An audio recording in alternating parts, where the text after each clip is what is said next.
Hello, everyone, and welcome to this week's episode of Vendo Velocity. Super excited for this one. I think it's a topic that we'll be covering here that people want to learn more about, and it has piqued interest amongst both the Amazon and Walmart community and overall e-commerce, and nobody better than these two to come on and discuss with me today.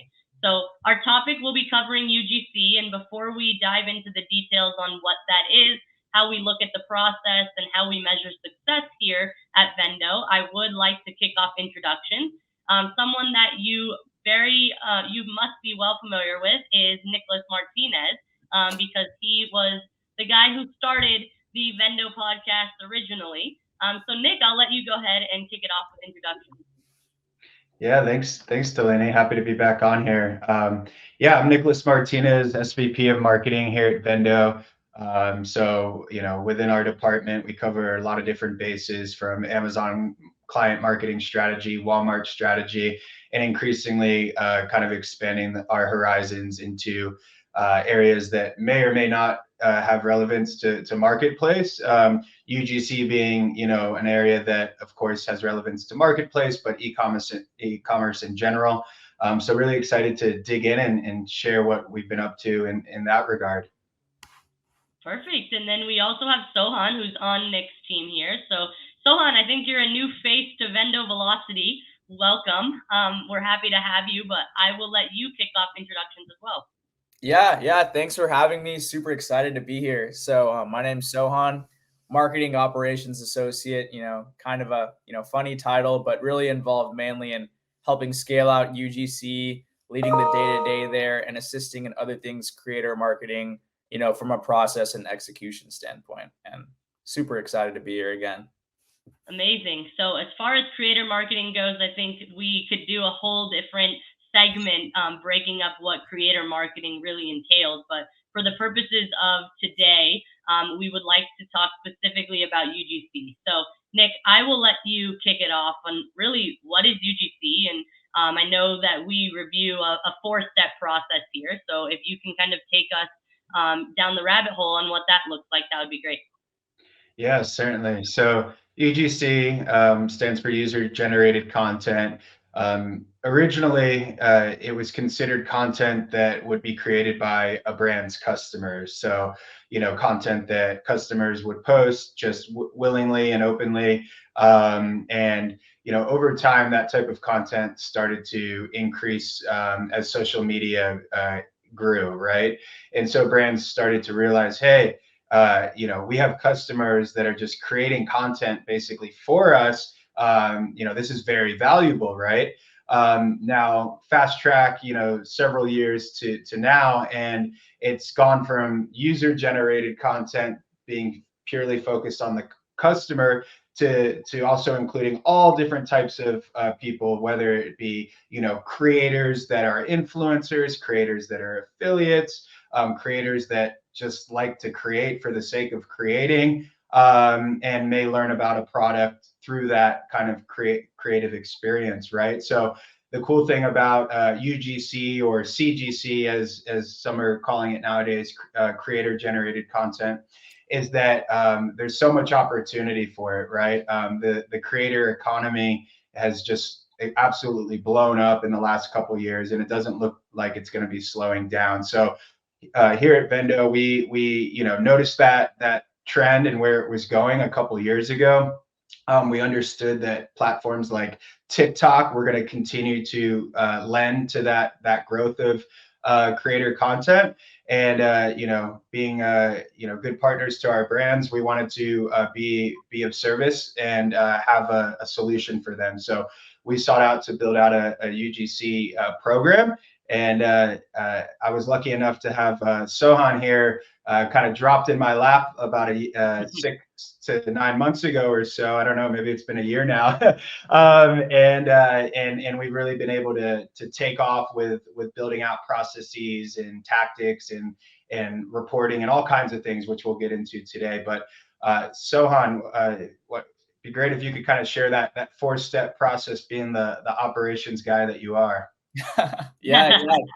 Yeah, definitely. Would love to dive into it. And just for context, what I'm going to go over with everyone is just kind of how we execute on UGC for brands and sort of the elements of that 4-step process. So typically, what we start with is just having a conversation with the brand around their target audience, any sort of brand guidelines, really getting an idea of how to segment the creators and filter the creators to what matches a brand and might be the best fit, right? So once we really start to dial in that, and get a sense for the content style, we can start to create what's called a creative brief. Now, for those of you who don't know, a creative brief is essentially the script, the director, us, would give a creator, an actor. And so this essentially goes through all the things that you want the creator to do, while not overstepping. That's kind of the crucial part, right? The UGC that's performing really well these days is authentic and relatable. So you don't want to overstep and say, hey, I'm the brand. I want you to do everything like this. Don't do this. Don't do that. Usually just give the creator a few sentences, highlight a few points, really just emphasize the hook, introducing the problem, solving the problem, a call to action, whether it's, buy now at a website, and then a quick brand mention in the last 3 seconds, usually for paid social, is a best practice, just showing the packaging and design, right? And so next, you add in your products, you confirm your content style, share all these things, and then you begin the shipping towards the creators, right? Since we do UGC for Amazon as well as paid social, we also ship through Amazon MCF. And so we send it out there. It arrives in a couple of days. And the creators spend about a week, getting ready. They need to plan this out, right? So we share tracking information, let them plan, and then they submit a first draft. And then we go through an editing process where we just edit for flow and all other things, no changing the creative brief on them, but edit for flow and, how it comes off, maybe some slight editing in the videography. And, we go back and forth with the brand and say, hey, what do you think about this? Here's what we recommend, about 1 to 2 times. And then the last part is really maintaining a consistent communication with our advertising team after the performance is done. So we can just keep that ongoing loop for the next batch of content, right? Like let's say creator X creates, really high energy content that performs well on whatever advertising platform. We're going to want to make sure that for the next batch of content for that brand, when the creative fatigues, we replicate that there. So Sohan, how much control do you have over what some of these creators are producing? I know that you talked a little bit about the direction, but making it a bit more concise. Is this something that you would go back and forth with some of these creators on what content they're pushing? Or is it more of, okay, this creator, after seeing what they produce, might not be the best fit, so let's move on to the other? Yeah. So it really depends. I think one of the main things you can kind of do is like when you're researching and vetting these creators, you can kind of tell if they're a good fit for the brand, their content style is like, a good fit in general. You can kind of get a sense of like, okay, this is going to be a good fit or not, and you can talk to them. Usually they'll ask you questions in a direct messaging chat being like, hey, when we're talking, should I add a voiceover or do you want me to talk in real time? And, you can clarify those things in the creative brief, really down to every element of the video. But, while you do have this control as like sort of the director, you don't want to overstep your bounds because that content is going to lose its authenticity and relatability, right? And so being very cognizant of that boundary is super important. Absolutely. No, that's a great point. And Nick, I know just as it pertains to different channel strategies, are there better strategies, let's say, if you're pushing on TikTok rather than Instagram, or if we're even looking at Amazon versus Walmart? Can you go a little bit deeper into how we differentiate in the strategies for different platforms? Yeah, 100%. And it's a great question. I mean, the most obvious difference is the specs of the content, right? On Walmart and Amazon and YouTube, unless you're doing shorts, you've got the horizontal video specs, right? And a lot of creator content, user content. It's typically created for social platforms like TikTok and Instagram. And so brands often have a lot of vertical content already, but they don't have really a lot of horizontal content. And so, of course, being that we work with hundreds of brands across Amazon and Walmart, that's usually a big gap in their advertising strategy on those marketplaces. And so that's something that we can come in and kind of provide a solution for pretty quickly.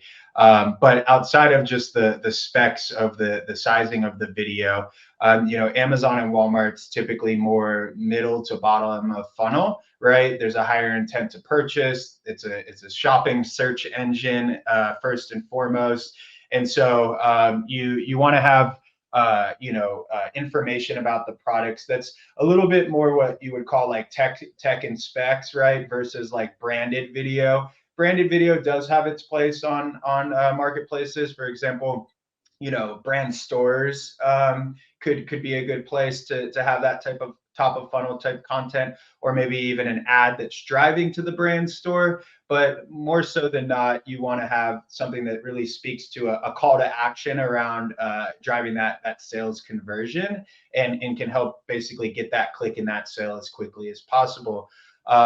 In contrast, on TikTok and Instagram, although TikTok now is TikTok Shop, it is, typically first and foremost, a social, place, right? And a place for entertainment, not necessarily a place where you're going thinking about, I want to purchase something right now, right? Now, that's changing a little bit, but nonetheless, there is still more of a need on TikTok and Instagram to have more top of funnel, a little bit mid of funnel, brand awareness type content that really brings the person into the brand. And obviously, if you have a full-on, advertising campaign behind your content, you're going to build out that funnel anyway, right? And you are going to have, at a certain point, ads that get served to people that are more bottom of funnel, but primarily at the beginning, those first few, ads that they're seeing or content that they're seeing, you are going to typically want it to be more brand focused. Sohun, anything there that you think maybe I missed? Yeah. Just one thing to add on, for any viewers who are watching who aren't familiar with any marketing terminology, the marketing funnel just represents the sales process. So the more you are at the top is more like the farther away you are from a purchase, right? And the closer you are to the bottom represents a purchase. So, what Nick was saying around, top of funnel versus bottom of funnel is top of a funnel is more of a brand awareness stage where, on TikTok and Instagram, you're scrolling, you're going through your reels, right? And then you see a cool product that pops up with like a short engaging hook and, maybe some flashy animations, these are the kinds of things that are going to pique your interest on TikTok and Instagram versus on Amazon, right? You're going to see more horizontal ads while you're searching for products that, have infographics and, certain details that really highlight, the specs in tech, like he was saying, like the product benefits, features, and are going to build consideration, which is the middle of funnel, and drive towards your bottom of funnel purchase, right? And so when we're creating these ads, right, we're really taking these stages in the purchase journey into account. When we're creating content on TikTok and Meta, it's very short, really around like 15 seconds, 20 seconds max, really just trying to get the consumer excited, maybe mention a problem, need that it solves, but really just, give a brand mention. Versus on Amazon, we work closely with our copy and creative team to have them insert product stills, do call outs. Really the design standards are a lot different and, meant to educate the consumer and, hit at some pain points. No, that's a great point. So, a question for both of you here. I know, just in terms of where within the PDPs, both on Amazon and Walmart, we look at the infographics, the A+ content, the brand store. There's a plethora of opportunity as far as where this UGC can be featured. However, what are your guys' overall thoughts? I think some brands might have a little bit of pushback just because they're looking for something maybe a little bit more polished. And when you say polished, I'm sure you guys have heard this time and time again. It's like we need something that's really displaying our brand in maybe a crisp way, that maybe lacks a bit of authenticity, but also tells our brand story a bit, and is closer to what we want to push on the brand side. Is that something you guys hear a lot about? And if so, what is kind of your main argument to rebut that? Yeah, I can take that first. Yeah, I mean, ultimately, you got to be mindful of, where the content's placed and also your audience, right? The less polished kind of look, it resonates better with more of a younger audience, a Gen Z, a millennial type audience.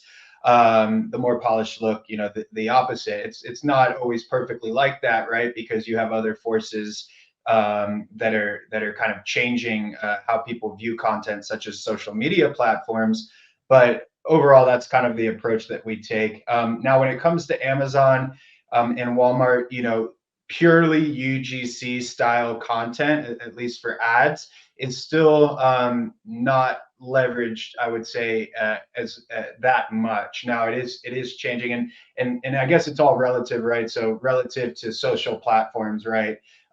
It's not, you don't see a lot of purely UGC. So in that case, we work very closely with our creative team to create kind of a hybrid approach, right? Where we take that creator produced, content, and then we kind of create a hybrid video with more traditional aspects, such as product images, text, kind of text overlay, maybe add some, music. And I know a lot of those things can come together in a UGC video too, but the end product ultimately looks more like what you would have seen, 5-10 years ago, right? So there's pros and cons to each, and really, you got to test, you got to figure out, hey, what's going to work for my audience on this different platform or placement, and then rinse and repeat. And just side note, that's another, beautiful thing about UGC is it's so budget friendly, right?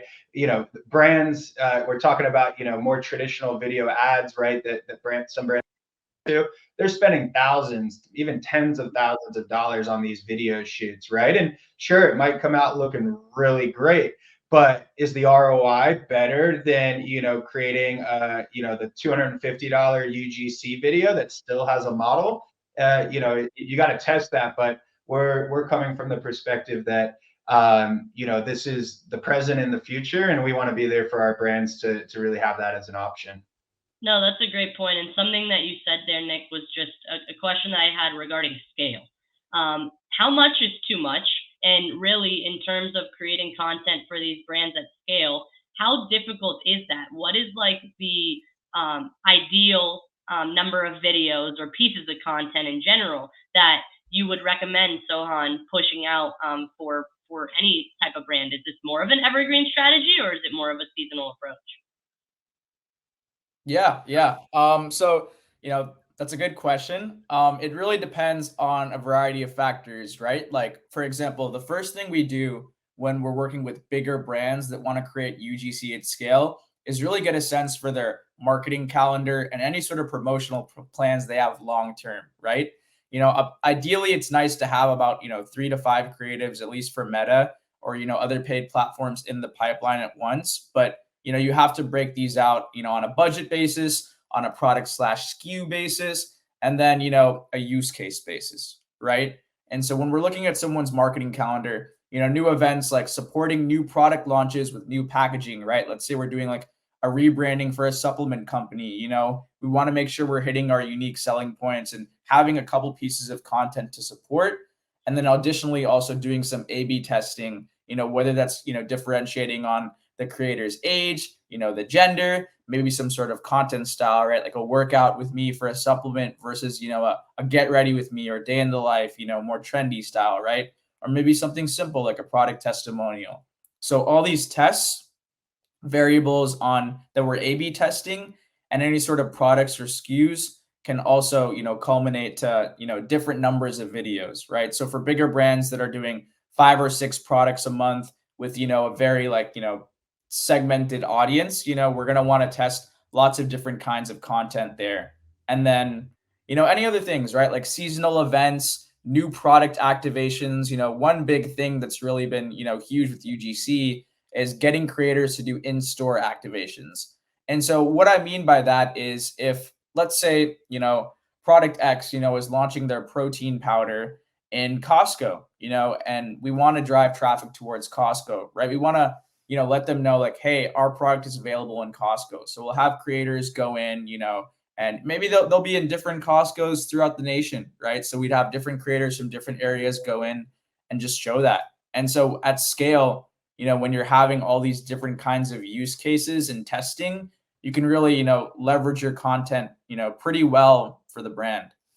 No, that's a great point. Nick, can you talk a little bit more about some of the timing behind these campaigns? So, for example, in what Sohan was talking about, a new product launch in a Costco, how early in advance are you building these campaigns to build the anticipation for that launch? Is it all when the product launches? I'm sure there's something leading up to that you want to generate the buzz about, but what does that look like, Nick? Yeah, no, great question. I mean, just in general, we can typically, produce UGC in as quick as 2 weeks, right? From, researching, briefing, sourcing, negotiating, shipping product, if unless it's in store, of course. And then, having them produce it and then go through the editing and et cetera. So when you're thinking about like an in-store launch or just a launch in general, you need to prepare, right? If it's a digital launch, you can prepare so that on day one, the product goes live on Amazon.com or Walmart.com, right? And you've got the content ready to go. For an in-store launch, it can be more challenging with the timeline, right? Because generally you want to have the product in store to go in, show it on the shelf, right? And go ahead and check out. And we, depending on the goal of the video, we want to show that whole experience. Now, there is an opportunity though to get creative, right? And to have a creator go out to a Walmart brick and mortar store, right? And film outside and maybe have one of the products in their pocket and just kind of show it in front. And it doesn't have to be literally on available for sale in the store for that to happen. So there can be some wiggle room there. Typically when we're working with brands, the product's already in store and they're looking to boost their in-store velocity, right? Maybe they have a buyer review coming up with a Walmart buyer and they need to increase that velocity. So we build out a UGC campaign. We supplement that with an advertising campaign, right? So we work very closely with our paid search and social team, geo target based on the locations we're trying to drive velocity at. And then we have this really kind of comprehensive experience for the consumer to, within 15-20 seconds to realize, wow, this is how easy it is for me to go out, take advantage of this offer if there's an offer, a sale or something, and experience this product and this brand. So that's kind of the overview, I guess. But in a perfect case, like we're planning out many months in advance for events, right? That way we're able to do the edits, we're able to really refine and then put our best foot forward. So, Nick, for a lot of the campaigns taking place off platform, are you using attribution links or how are you really measuring the success of some of these campaigns? Yeah, no, it's a great question. And I think we might have to link it in here. I think if Greg and I might have done a Vendo Velocity on this topic at length. So we can put that episode in the comments for people who want to really dig in more. But yeah, driving digital to in-store is a huge kind of area of the industry that is growing. There's lots of tech being developed around it. There's always been, well, not always, but for a while there's been like coupons that could be used across retailers. Typically those coupons were printed and physical and handed out. They then kind of evolved into digital coupons, and then basically there's platforms out there such as Visor and Aisle, right, where you can do either point of sale digital couponing with Visor or with Aisle post-purchase rebates.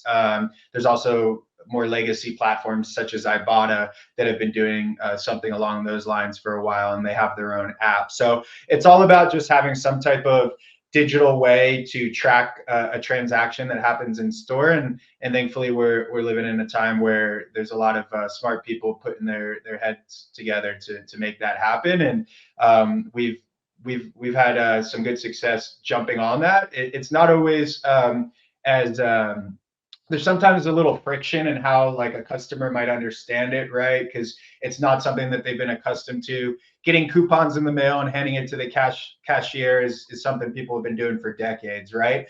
But seeing an ad, getting a digital coupon, adding it to your Apple Wallet, or taking a screenshot, right? Especially if your audience lends older in age, it can cause friction. So it really depends, but that's where UGC can really make it even easier, because we can visually within 15, 20 seconds show that consumer how easy it is and have that light bulb go off in their head. And that thereby should increase the performance of that ad or that content in general.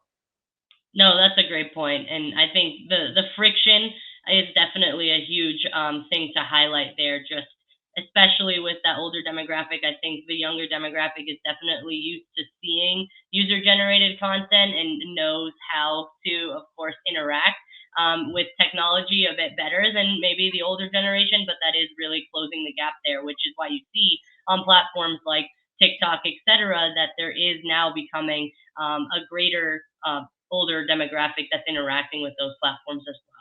So, Sohan, was there anything that you would like to add specifically on measuring success of the UGC campaign? Yeah, I think Nick did a great job talking about, digital to in-store. That's super. It's a super cool use case of UGC. I think more just bringing it back to like an evergreen standpoint in our larger like UGC process, how we're, sort of taking the feedback and insights we get from advertisers might be important to talk about. So, one thing we want to keep in like reverting back to the channel strategy is understanding, what platform we're using and what stage, typically the audience is at in the purchasing journey, and taking in the brand's goals, and then refining some sort of like hero KPIs or metrics, right?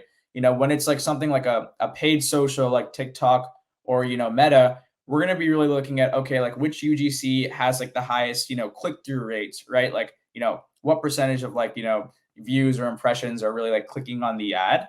And, that's going to give us some insight into the engagement, right? When it comes to the efficiency, like, CPCs and everything like that, we're going to let the media buyers worrying about, changing the bid caps and like some, deeper audience strategy. But that's going to let us know, at least at like a high level, what UGC is performing well.